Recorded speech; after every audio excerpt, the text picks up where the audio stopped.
2026 ജനുവരി 14 സംഭവിക്കാൻ പോകുന്നത് നൂറ്റാണ്ടുകളിൽ ഒരിക്കൽ മാത്രം സംഭവിക്കുന്ന ഒരു അപൂർവ പുണ്യയോഗമാണ്. നമ്മൾ വൈഷ്ണവ ഭക്തർക്ക് എല്ലാവർക്കും അറിയാം, നമ്മൾ ഭക്തിപൂർവം കാത്തിരിക്കുന്ന ഷഡ്ഡില ഏകാദശി ഈ വരുന്ന ജനുവരി 14 ബുധനാഴ്ചയാണ്. ശബരിമലയിൽ മകരവിളക്ക് തെളിയുന്ന അതേ നിമിഷം ആകാശത്ത് സൂര്യഭഗവാൻ ഉത്തരായണത്തിലേക്ക് പ്രവേശിക്കുന്ന അതേ പുണ്യവേളയിൽ നമ്മുടെ പാപങ്ങൾ ദഹിപ്പിച്ചു കളയാൻ ശേഷിയുള്ള ഷഡ്ഡില ഏകാദശി വന്നെത്തുകയാണ്. ഒന്ന് ആലോചിച്ചു നോക്കൂ, സൂര്യപ്രീതിയും വിഷ്ണുപ്രീതിയും അയ്യപ്പസ്വാമിയുടെ അനുഗ്രഹവും ഒരേ ദിവസം നമ്മുടെ വീടുകളിലേക്ക് എത്തുന്ന ദിവസം കൂടിയാണിത്.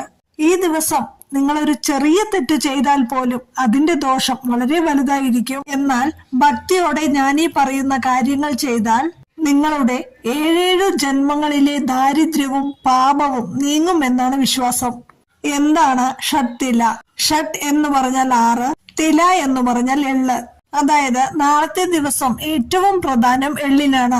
നാളെ രാവിലെ കുളിക്കുന്ന സമയത്ത് ആ കുളിക്കുന്ന വെള്ളത്തിൽ എള്ള് ചേർക്കാം. ഈ എള്ള് അരച്ചുകൊണ്ട് അത് ദേഹത്ത് തേച്ച് കുളിക്കാം. പിന്നെ നമ്മൾ ഭക്ഷണം ഉണ്ടാക്കുന്ന സമയത്ത് അതിൽ ചേർക്കാം. പിന്നെ തർപ്പണം ചെയ്യാം. പിന്നെ ഭഗവാന് നേദിക്കാം. അതാണ് കേട്ടോ ഏറ്റവും പ്രധാനം. ഈ എള്ളുകൊണ്ടുള്ള ഭക്ഷണ പദാർത്ഥങ്ങള്, ഈ എള്ളുണ്ട അതുപോലുള്ള ഭക്ഷണ പദാർത്ഥങ്ങള് ഭഗവാന് നേദിക്കുക. പിന്നെ എള്ളെണ്ണ ഉപയോഗിച്ച് വിളക്ക് കൊളുത്താം. അപ്പോ ഇതൊക്കെയാണ് നമ്മൾക്ക് എള്ള് ഉപയോഗിച്ച് ചെയ്യാൻ സാധിക്കുന്ന കാര്യങ്ങള്. അപ്പോ ഇതാണ് ഷഡ്ഡില ഏകാദശി. അപ്പോ സാധിക്കുന്ന എല്ലാവരും ഈ ഏകാദശി നോൽക്കാനായിട്ട് ശ്രമിക്കണം കേട്ടോ. പിതൃദോഷം ഉള്ളവര് പ്രധാനമായിട്ടും ആ പിതൃദോഷം മാറാനായിട്ട് തർപ്പണം ചെയ്യാൻ പറ്റിയ ഒരു ദിവസമാണ്. പിതൃക്കളെയൊക്കെ സന്തോഷിപ്പിക്കാൻ പറ്റുന്ന ഒരു ദിവസം കൂടിയാണിത്. പിന്നെ എപ്പോഴും പറയുന്ന പോലെ നാമം ജപിക്കുക. പിന്നെ എല്ലാ ഏകാദശിയിലും പറയുന്ന പോലെ തന്നെ നാളെ സൂര്യോദയത്തിന് മുൻപായി എണീറ്റ് കുളിച്ച് തുളസി തീർത്ഥം സേവിച്ചുകൊണ്ട് വ്രതം ആരംഭിക്കാം. ഓരോരുത്തരുടെ ആരോഗ്യസ്ഥിതി അനുസരിച്ച് വ്രതമെടുക്കാം. വെള്ളം പോലും കുടിക്കാതെ വ്രതമെടുക്കുന്നവരുണ്ട്. ഇനി അതിനും പറ്റാത്തവര് വെള്ളം മാത്രം കുടിച്ചുകൊണ്ട് വ്രതമെടുക്കാം. അതിനും സാധിക്കാത്തവരാണെങ്കിൽ അരിഭക്ഷണം ഒഴിവാക്കിയിട്ട് ഈ ഗോതമ്പ് കൊണ്ടുള്ള ഭക്ഷണം ഉപയോഗിച്ച് വ്രതമെടുക്കാം. പക്ഷെ കഴിക്കുന്ന ഭക്ഷണത്തില് എള്ള് ഉപയോഗിക്കാൻ പ്രത്യേകം ശ്രദ്ധിക്കണം.